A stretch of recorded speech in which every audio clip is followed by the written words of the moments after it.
as many issues. Let's go ahead and look at civics. I can't believe it's been an hour and 15 minutes already. So yeah, I think I'm definitely going to go and break this down into multiple parts to upload on YouTube. Hopefully you guys are finding this useful so far. I'm actually kind of enjoying doing this. My mouth is getting really dry from all the bloody talking that I'm doing, but you know, a minor sacrifice. Okay, so civics. You've got.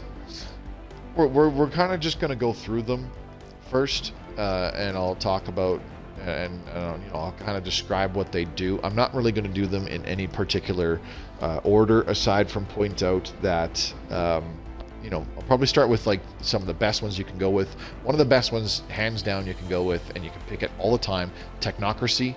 Increased research alternatives. The downside, in order to pick it, you have to be some degree of materialist, so either materialist or fanatic materialist. That has to be one of your ethics in order to pick it. So if you're not interested in having a flat bonus to research speed by 5 or 10%, and you don't care for the additional research alternative, then don't worry about it. It's still a very good one if you are going very tech heavy. Personally, I always do, because like I said, I like to try and tech up over the AI empires that are with me in the game. Another good one is where the heck is it? See, I don't necessarily know the names of the ones I'm looking for. I just know what they do more than anything else. So as soon as I find it, I'll know. Where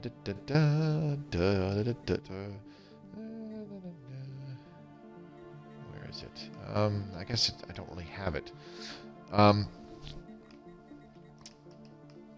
Anyways, okay, sorry about that. So Technocracy is like one of the best, if not the best, civic that you can pick in the game currently. Like I said, I always pick it when I make an empire that I am trying to, you know, kind of min-max with and go towards winning the game.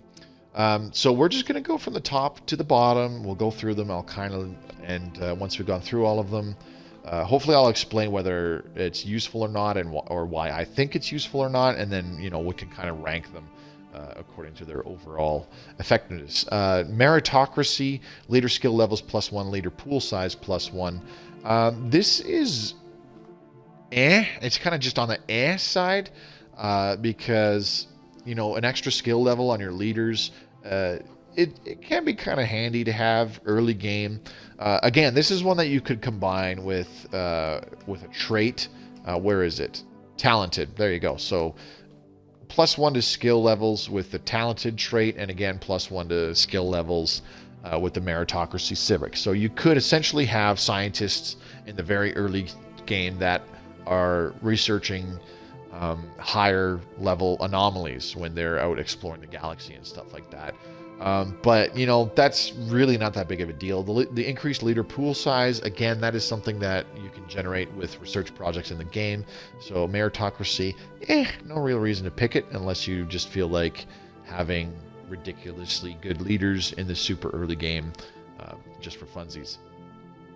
Police state. Decreases unrest by 20. This would be more useful if you are fully expecting to have low happiness. So, for example, slaves. You are going to definitely have slaves. Police state can be useful to compensate the unrest that your low happiness slaves will more than likely be generating. Apart from that, it's not terribly handy unless you repeatedly vassalize very small empires over and over.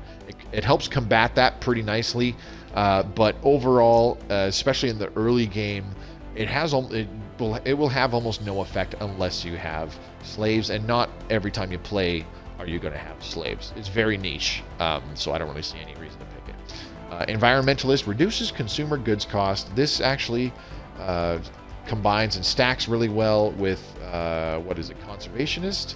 Yeah, here we go, conservationist. Consumer goods cost -20%, and environmentalist, consumer goods cost -20%. So if you are reducing the maintenance required on your pops, both if you really want to drop that down, both of these can be really handy. And you can even go further and go Fanatic Materialist, which reduces your robot maintenance cost as well. So something to think about. There are definitely better civics out there, in my opinion. But let's move on. Cutthroat Politics, overall monthly influence generation +1. This is actually one of the best civics to pick. I can't believe I totally forgot about it. But that's why we're just going through these in a list. Cutthroat Politics is one of the best civics to pick because you have a flat increase to your monthly influence generation, and influence is super handy to have at all times. You can enact edicts, you can maintain edicts, you can colonize planets with it, you can make frontier bases with it, you can reform your government, you can recruit new leaders such as scientists and admirals. So Cutthroat Politics is one of the best civic picks you can go with. A lot of several of, I think I've got about 3 or 4 empires which are largely the same. They have intelligent and some kind of natural science bonus with non-adaptive and rapid breeders. And for my civic picks, they have Technocracy. Most of them also go with Cutthroat Politics because overall monthly influence generation is nothing to ever be scoffed at. It is super handy. Corporate Dominion, overall Empire energy generation +10%. This is a pretty decent one. It combines nicely with that, what is it, Thrifty, I believe it is? Yeah, Thrifty, which increases the energy credits generation of your native species by 15%. So it combines pretty nicely. It's not a bad pick. I definitely think the Technocracy and Cutthroat Politics are a lot better, but still, it's not a bad one to go with. Shadow Council. Election influence cost -50%. This one is kind of like Meritocracy. It's kind of because it has no real use in an imperial empire or even a dictatorial empire, because in an imperial empire there is no voting. And in a dictatorial empire, the elections are once every, 50 years, 75 years, whenever the ruler dies, which could be a long time, especially if you pick something crazy like Venerable on one of your traits. But, you see what I'm getting at. However, in an oligarchy, in an oligarchy, in a democracy, it could see more use because it's every 10 years that a new ruler's coming in, and you actually want to influence the election by guaranteeing, or not necessarily guaranteeing, but greatly increasing the likelihood or the support for a specific ruler that you actually want to take power. Well, then Shadow Council is a little bit more useful. Oligarchy, again, the election is only every 40 to 50 years. And dictatorship, the election could take even longer. It could be a longer dry spell between elections than an oligarchy. So, and like I said, with an imperial authority, it's borderline useless. So, for the most part, it's just not something that I would recommend. Picking whatsoever. There's way better ones out there. Absolutely. Mining guilds, Empire minerals production +10%. This is a pretty good one. Again, it combines pretty nicely with industrious, which is one of the traits, and also combines nicely with something like robot pops, for example. So they get the mining, they get the +10% bonus from your civic, and because they're a robot, they actually have a pretty decent amount of bonus mineral generation by default. Efficient bureaucracy increases your core sector systems by 2. This is really quite useful. I'd say it's more leaning towards if you're one of those people who builds tall and likes to colonize really early. So essentially, this allows you to colonize 2 additional core sector systems without suffering a penalty for having too many of them. So it's a pretty decent pick. Functional architecture, reduced building cost by 15%. It's not as bad, or sorry, I should say it's not as meh. It's not as meh as, for example, Meritocracy. It's a little bit better than that, but something like mining guilds. or not environmentalist, corporate dominion would kind of be better picks, in my opinion. Reduced building costs. I mean, it's an empire-wide effect, but there are certain planets that have something like, say, low gravity, which can also enact that. Plus, there's edicts that you can enact on a specific planet to reduce the building cost and increase building time. So, functional architecture combines nicely with that, but there are definitely way better picks, like mining guilds or the top picks, Cutthroat Politics and Technocracy. Aristocratic Elite, Governor recruitment cost minus 50%, and Empire leader capacity plus 4. So this is like the super version of Meritocracy, kind of, sorta, and it's only available if you have an Oligarchic or Imperial authority. So it's kind of niche. It's not really a great pick. It's one of those kind of meh ones. Recruiting governors for your planets. If there are good governors available, then yeah, by all means, it's kind of a nice thing to have, because recruiting new governors is significantly cheaper with that 50% recruitment cost reduction, and you can have more of them because your leader capacity is greatly increased. So if you combine Aristocratic Elite with Meritocracy, your leader capacity is increased, and your pool size is also higher, so you have more new things to recruit from as well. Imperial Cult edict cost minus 33%.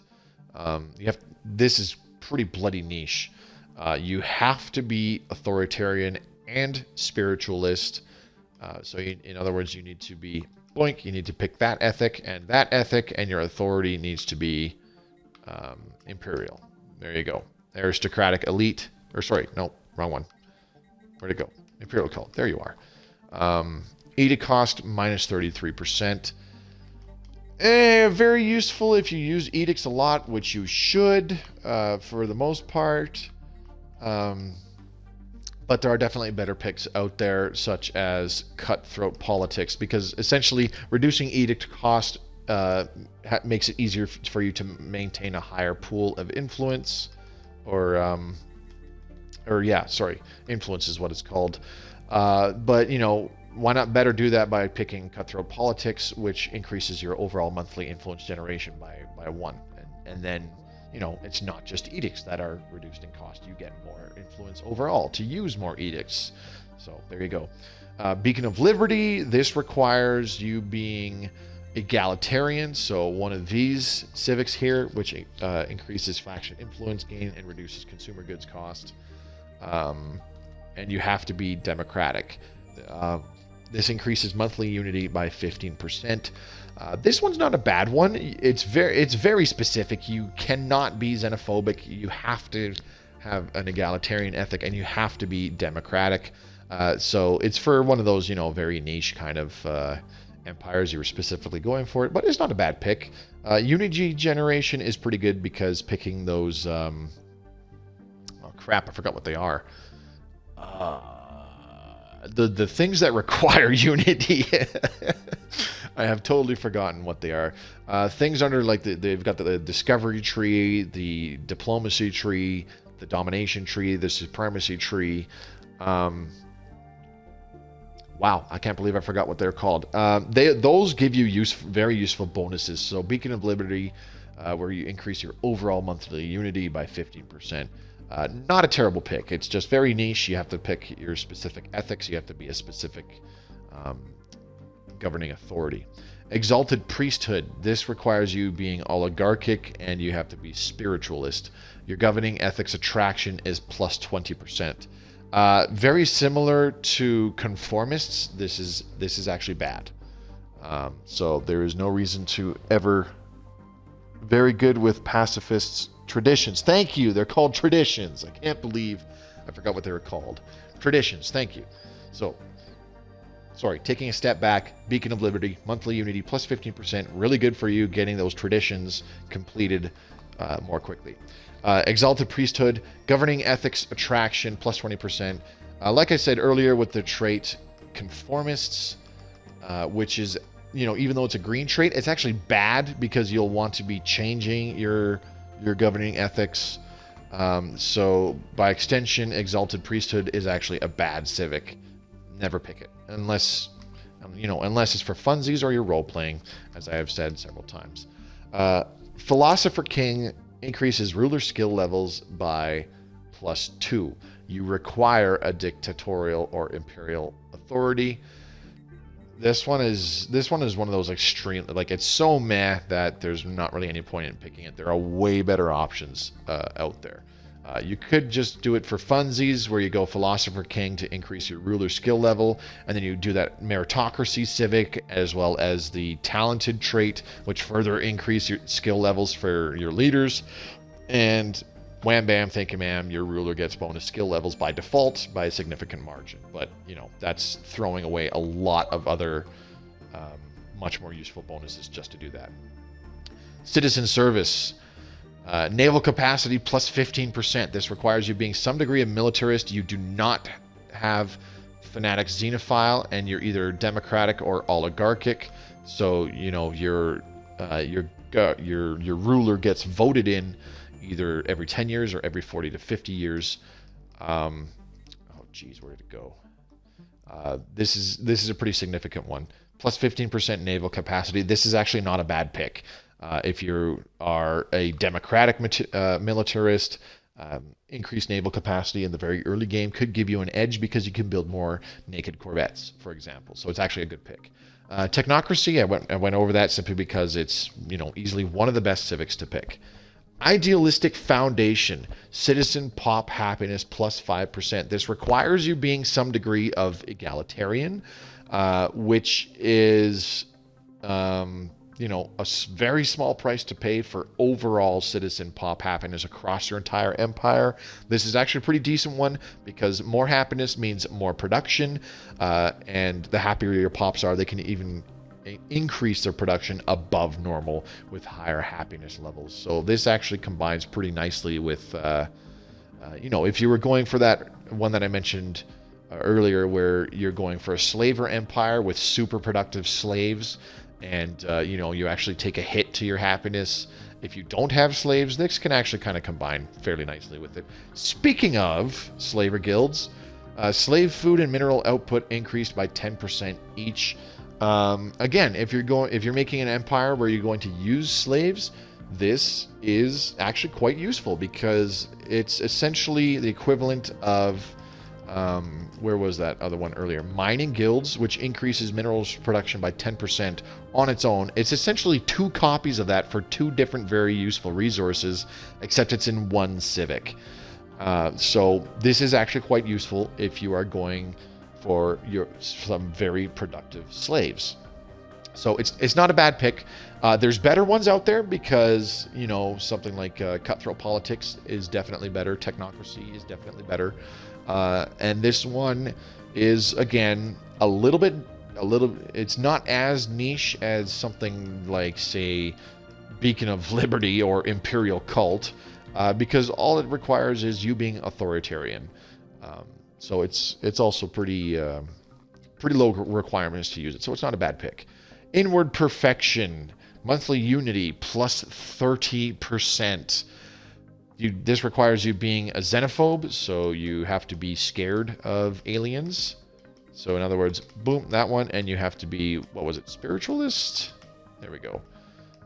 Inward Perfection. Oh, no, sorry, pacifist. Excuse me, not spiritualist. So yeah, this is largely, you don't care about other empires whatsoever. This is a big bonus, and again, it's monthly unity. To increase the speed at which you get those new traditions. It is a pretty good pick. Where Beacon of Liberty is a pretty decent pick. Inward Perfection is actually better because it is a bigger bonus. The only downside is that you cannot combine Inward Perfection with Beacon of Liberty, because in order to pick Beacon of Liberty, you cannot be xenophobic, and for Inward Perfection, you have to be xenophobic. So you can't combine the two. Overall, though, Inward Perfection is actually better simply because it gives you a bigger bonus. Warrior culture, increased army damage and decreased army upkeep. You have to be some degree a militarist in order to pick this. This is one of those meh ones. Like I said, I mean, the reduced army upkeep is okay. The overall upkeep of armies, especially the really basic ones, is already super low, so this doesn't have a terribly huge impact. And the increased army damage, yeah, you can totally stack the hell out of it by going Fanatic Militarist, where you have plus 20% army damage there. And then you go Warrior Culture. Oh, look, you got another plus 20% army damage from that.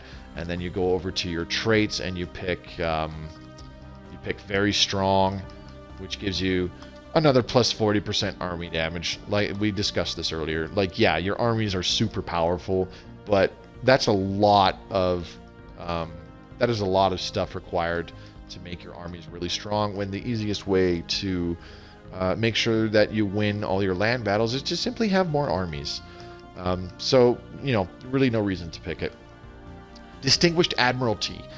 Increased fire rate by 8%. This requires you being a militarist, so already you have an ethic that gives you either plus 10 or plus 20% to your fire rate already. It's a requirement to have Distinguished Admiralty. So essentially this gives you a pretty big boost to your overall fire rate.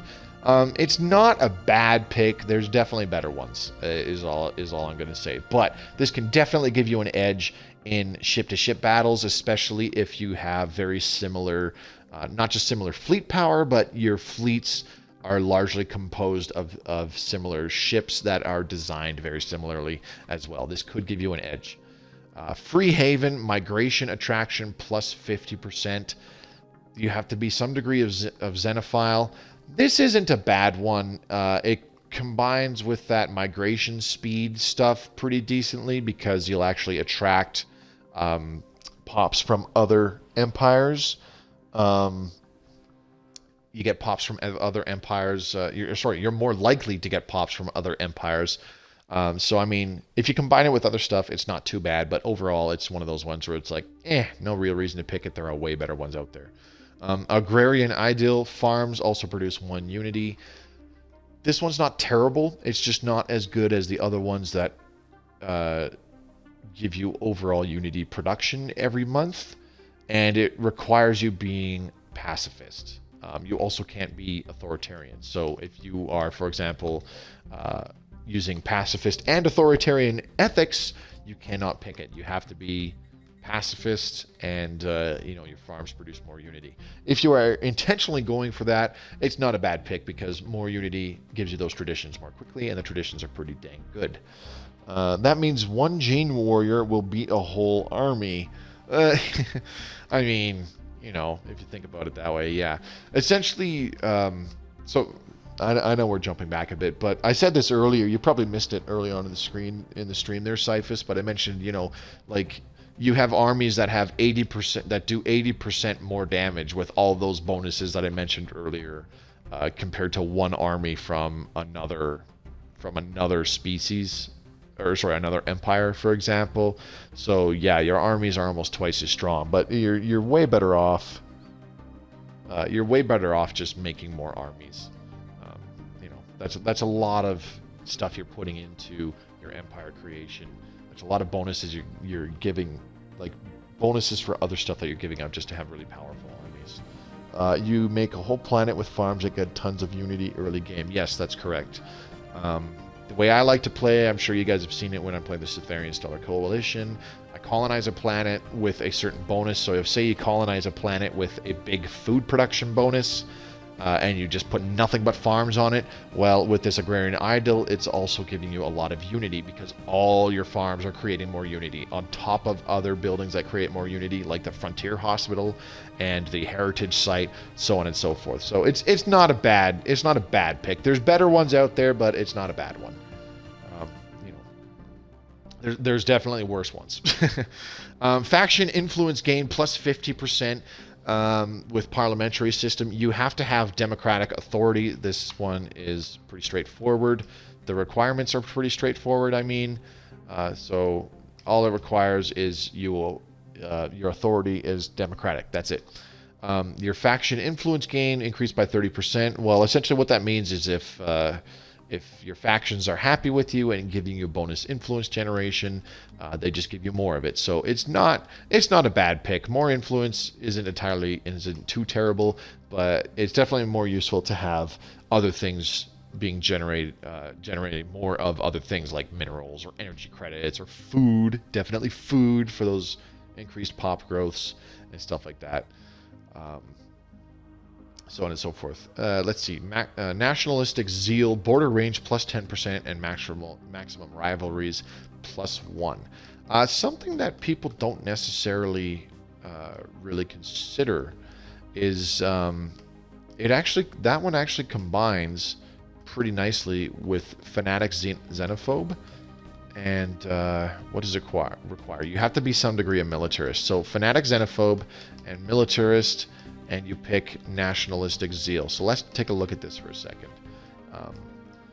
So with fanatic xenophobe, your border range is plus 30%, and your rivalry influence gain is plus 30%. Now with nationalistic zeal, you get an additional plus 10% to your border range for a total of about 40%. And you can have one additional rivalry.